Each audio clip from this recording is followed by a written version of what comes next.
सूबे की सियासत का उभरता हुआ युवा चेहरा नरेश मीणा एक बार फिर से चर्चा में है। जेल से छूटने के बाद पहली बार राजधानी जयपुर में नरेश ने कई मुद्दों पर खुलकर बात की, अपने इरादे जाहिर किए। लेकिन क्या नरेश का सियासी सफर इतना आसान है? समझिए।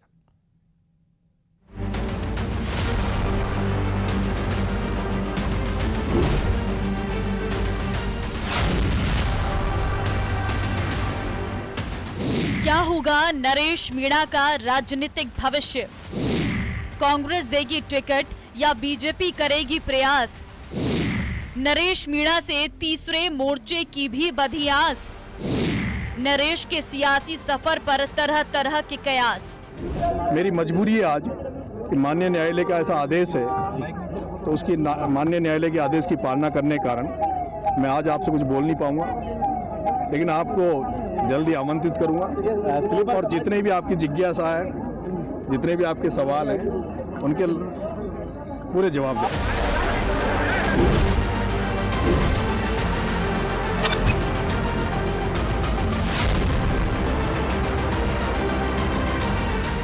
सियासत में बिटवीन द लाइंस का बड़ा महत्व होता है। 8 महीने बाद जेल से छूटे नरेश मीणा इस बात को बखूबी जानते हैं। तभी 14 जुलाई को जब नरेश समरावता गांव पहुंचे तो उम्मीद के मुताबिक मीडिया ने उनसे उनके सियासी सफर के बारे में जानना चाहा, लेकिन एक मंझे हुए राजनेता की तरह नरेश ने सवाल को पूरी विनम्रता से टाल दिया। उनकी खामोशी से अलग एक तस्वीर इन दिनों खूब चर्चा में छाई हुई है।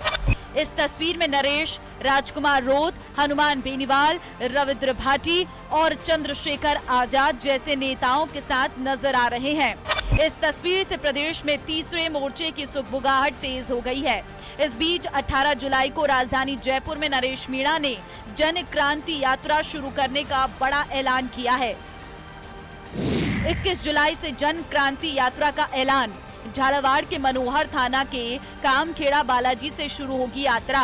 भगत सिंह की प्रेरणा से नंगे पैर यात्रा करेंगे नरेश मीणा। यात्रा में हजारों युवाओं के उमड़ने का दावा।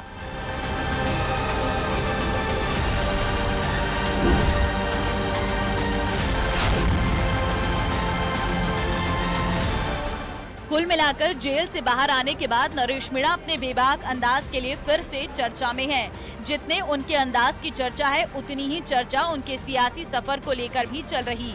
सियासत की समझ रखने वाले कुछ जानकार कहते हैं कि नरेश मीणा के लिए लॉन्चिंग पैड बन सकती है अंता सीट। दरअसल बीजेपी विधायक कंवरलाल मीणा को एसडीएम को पिस्तौल दिखाने के मामले में सजा मिलने के बाद अंता विधानसभा सीट खाली हो गई। जल्द यहां उपचुनाव की अधिसूचना जारी होने की संभावना है। एक लंबे संघर्ष के बाद में अगर देखा जाए तो नरेश मीणा अब जेल के बाहर आ गए हैं। अब ऐसे में तमाम हालात, बयान और जो माहौल है वो देखने के बाद में सवाल उठता है, क्या इस बार नरेश मीणा कांग्रेस की ओर से चुनावी मैदान में होंगे? ये सवाल इसलिए क्योंकि जो हालचाल है, जो बोलचाल है, जो भाषा है, उन तमाम चीज़ों को देख करके कहीं ना कहीं ऐसा लगता है कि इस बार नरेश मीणा गंभीरता से एक्टिव सियासत के अंदर उतरने की तैयारी में नजर आ रहे हैं। कांग्रेस में फिलहाल अंता सीट पर प्रमोद जैन भाया का मजबूत आधार है। वे न सिर्फ पूर्व विधायक बल्कि मंत्री भी रहे हैं, लेकिन बीते कुछ सालों में करप्शन के आरोपों पर नरेश मीणा मुखर रहे हैं। इसलिए भाया और मीणा में सियासी तल्खी है। राजनीतिक विश्लेषकों का मानना है कि यदि कांग्रेस नए चेहरे पर दांव लगाती है तो नरेश मीणा को अंता सीट से उतार सकती है, खासतौर पर तब जब मीणा समुदाय इस सीट पर निर्णायक भूमिका में है। नरेश खुद भी इसी समुदाय से आते हैं, जिससे उनका स्थानीय जनाधार मजबूत बताया जा रहा। 12 जिले की जो अंता विधानसभा सीट है, उसके उपचुनाव की जो संभावनाएं बनती जा रही हैं, उसमें नरेश मीणा भी एक फैक्टर हो सकते हैं। आने वाले समय में पिछले जब वो इतने लंबे समय जेल में रहकर आए हैं तो उनकी लोकप्रियता थोड़ी बड़ी है, खासकर युवाओं में तो उनकी लोकप्रियता बड़ी है। और वो अंता 12 जिले के ही निवासी हैं, उसी इलाके के रहने वाले हैं।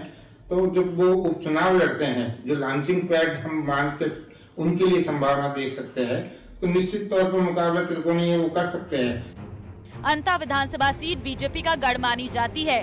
2023 के विधानसभा चुनाव में कंवरलाल मीणा ने कांग्रेस के प्रमोद जैन भाया को 5,861 वोटों से हराकर जीत दर्ज की थी। अंता झालावाड़ 12 लोकसभा क्षेत्र के अंतर्गत आती है, जहां 2024 के लोकसभा चुनाव में बीजेपी प्रत्याशी दुष्यंत सिंह ने कांग्रेस की उर्मिला जैन भाया को रिकॉर्ड 3,70,000 वोटों से पराजित किया था। अंता सीट बीजेपी की प्रतिष्ठा से जुड़ी है, लेकिन विधायक की सदस्यता रद्द होने के बाद पार्टी को अब नए चेहरे पर दांव लगाना होगा। देखना दिलचस्प होगा कि बीजेपी कंवरलाल की जगह किसे टिकट देती है, कोई नया चेहरा या परिवार से ही किसी को। राजनीति के जानकार मानते हैं कि अंता सीट नरेश मीणा के लिए लॉन्चिंग पैड बन सकती है। यदि पार्टी भाया की बजाय किसी युवा और हमलावर नेता को मौका देना चाहे तो नरेश मीणा फर्स्ट चॉइस हो सकते हैं। अभी तक का जो इतिहास देखे राजस्थान में उपचुनावों का, विधानसभा के उपचुनावों का, वह मुख्य मुकाबला राजनीतिक दलों में ही होता है, कांग्रेस और भाजपा के बीच में ही होता है, और भाजपा का वो मजबूत इलाका माना जा सकता है। लेकिन पिछले कुछ समय से वहाँ कांग्रेस ने भी काफी मजबूती वहाँ दिखाई है, तो निश्चित तौर पर मुकाबला त्रिकोणीय तो हो सकता है, लेकिन जीत की संभावनाओं पर अभी कुछ नहीं कहा जा सकता। लेकिन इस चीज को नकारा नहीं जा सकता कि वह नरेश मीणा यदि चुनाव लड़ते हैं उपचुनाव में, तो वो एक फैक्टर के रूप में जरूर सामने आएंगे। जेल से निकलते नरेश की सक्रियता, समर्थकों की बढ़ती संख्या और सोशल मीडिया पर मौजूदगी संकेत दे रही है कि वे चुनाव की तैयारियों में जुट चुके हैं।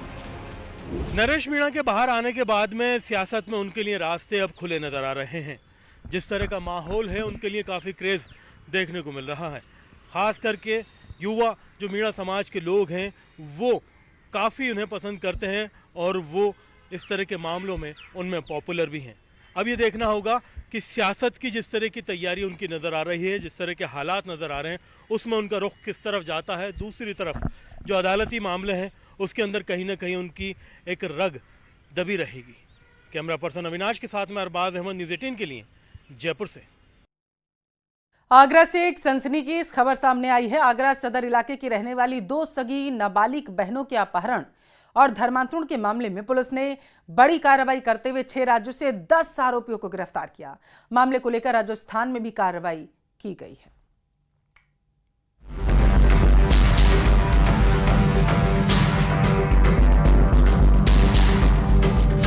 धर्मांतरण के एक और सिंडिकेट का पर्दाफाश।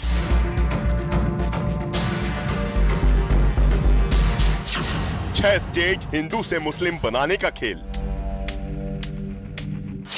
धर्मांतरण गैंग के ISIS ISI कनेक्शन की जांच। आगरा पुलिस की कस्टडी में ले जाए जा रहे इन आरोपियों पर अवैध धर्मांतरण कराने का आरोप लगा है। अवैध धर्मांतरण का खेल लगभग उसी तरह से खेला जा रहा था जैसे यूपी के बलरामपुर में छांगुर उर्फ जलालुद्दीन का गैंग खेलता था। यूपी के DGP के मुताबिक आगरा पुलिस ने 6 राज्यों में दबिश देकर अवैध धर्मांतरण में शामिल 10 आरोपियों को गिरफ्तार किया है। आरोप है ये सिंडिकेट नाबालिग लड़कियों को लव जिहाद में फंसाकर उनका जबरन धन परिवर्तन कराता था। धर्मांतरण कराने के इस रैकेट को कनाडा, अमेरिका, लंदन और दुबई से फंडिंग के सबूत मिले हैं। पुलिस की पड़ताल जैसे जैसे आगे बढ़ी तो हिला देने वाला सच सामने आने लगा। पुलिस को शक है कि इस सिंडिकेट का कनेक्शन PFI और SDPI के साथ साथ पाकिस्तान के आतंकी संगठनों से भी हो सकता है।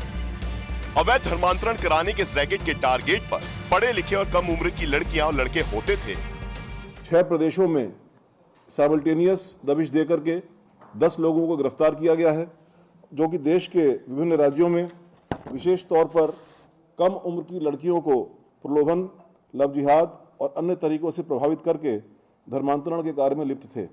अवैध धर्मांतरण का यह मोडस ऑपरेंडी ISIS का सिग्नेचर स्टाइल है।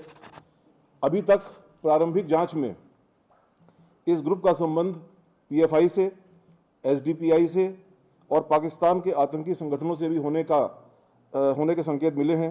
अभी तक इसमें कनाडा, अमेरिका, लंदन और दुबई से फंडिंग के और उनके संलिप्तता के उनके वहाँ पर रह रहे कुछ लोगों के साथ में संलिप्तता के सबूत मिले हैं, जिसके आधार पर आगे की कार्रवाई की जा रही है। आगरा पुलिस के मुताबिक बीते मार्च में 2 महीनों की गुमशुदगी की जांच के दौरान धर्मांतरण के इस रैकेट का सुराग मिला था। साइबर सेल की मदद से पता चला कि गिरोह के तार देश के 6 राज्यों से जुड़े हैं। इसके बाद पुलिस के करीब 50 सदस्यों की टीमों को गोवा समेत 6 राज्यों में भेजा गया उसके बाद 6 राज्यों से कुल 10 आरोपियों को गिरफ्तार किया गया, जिसमें एक महिला भी शामिल है। आगरा पुलिस ने धर्म परिवर्तन करने के मामले के खुलासे के बाद अब सभी आरोपियों को आगरा कोर्ट में पेश कर दिया है। लगभग 10 आरोपियों को पुलिस ने गिरफ्तार किया। कलकत्ता, गोवा, यूपी, राजस्थान और उत्तराखंड से ये सभी आरोपियों को गिरफ्तार किया है, जिसमें एक महिला और 9 पुरुष शामिल हैं। ये सभी लोग मिलकर लोगों को लग्जरी लाइफ का झांसा देकर उनका धर्म परिवर्तन करवाते थे और फिर उन लोगों के साथ मिलकर दूसरे लोगों को भी धर्म परिवर्तन के इस खेल में शामिल करते थे। अवैध धर्मांतरण कराने के इन 10 आरोपियों को अलग अलग जिम्मेदारी मिली हुई थी। लड़कियों को फंसाना, फंड जुटाना, ठहरने की जगह दिलाना, निकाह के लिए लड़के खोजना, कागजात तैयार करना। किसी की भूमिका इसमें जो पकड़े गए हैं 10 लोग, किन्हीं का काम फंड प्राप्त करना है, किसी को उस फंड को चैनलाइज करना है, किन्हीं को सेफ हाउस उसको मुहैया कराना है, लीगल एडवाइस देने के लिए इनकी एक अलग टीम थी, नया फ़ोन और नया सिम देना, लोगों को प्रेम जाल में जो लोग उनको अपने पास फंसाते थे फिर उनकी शादी कराने के लिए और धर्म परिवर्तन के लिए सब्जबाग दिखाकर प्रेरित करने के लिए और उसके संबंध में जो डॉक्यूमेंट्स होता है पेपर तैयार करना, ये सभी ये जो ग्रुप थे इसमें ये शामिल थे। यूपी पुलिस के मुताबिक ये गिरोह ISIS के पैटर्न पर लड़कियों का ब्रेन वॉश कर उनका धर्म परिवर्तन कराने के साथ आतंकी मंसूबों में झोंक रहा था। गिरफ्तार किए गए आरोपियों में SB कृष्णा उर्फ आयशा नाम की आरोपी को गोवा से पकड़ा गया, जबकि कोलकाता से शेखर राय उर्फ हसन अली, ऋतिक बनीक उर्फ मोहम्मद इब्राहिम और ओसामा को गिरफ्तार किया गया। यूपी के आगरा से रहमान कुरैशी को पकड़ा गया, वहीं मुजफ्फरनगर से अबू तालिब को गिरफ्तार किया गया। इसके साथ ही देहरादून से रुपेन सिंह उर्फ अब्दुल रहमान गिरफ्तार हुआ। जयपुर से मोहम्मद अली उर्फ पीयूष पवार और जुनैद कुरैशी नाम के आरोपी को पकड़ा गया। वहीं दिल्ली से मनोज उर्फ मुस्तफा अरेस्ट किया गया।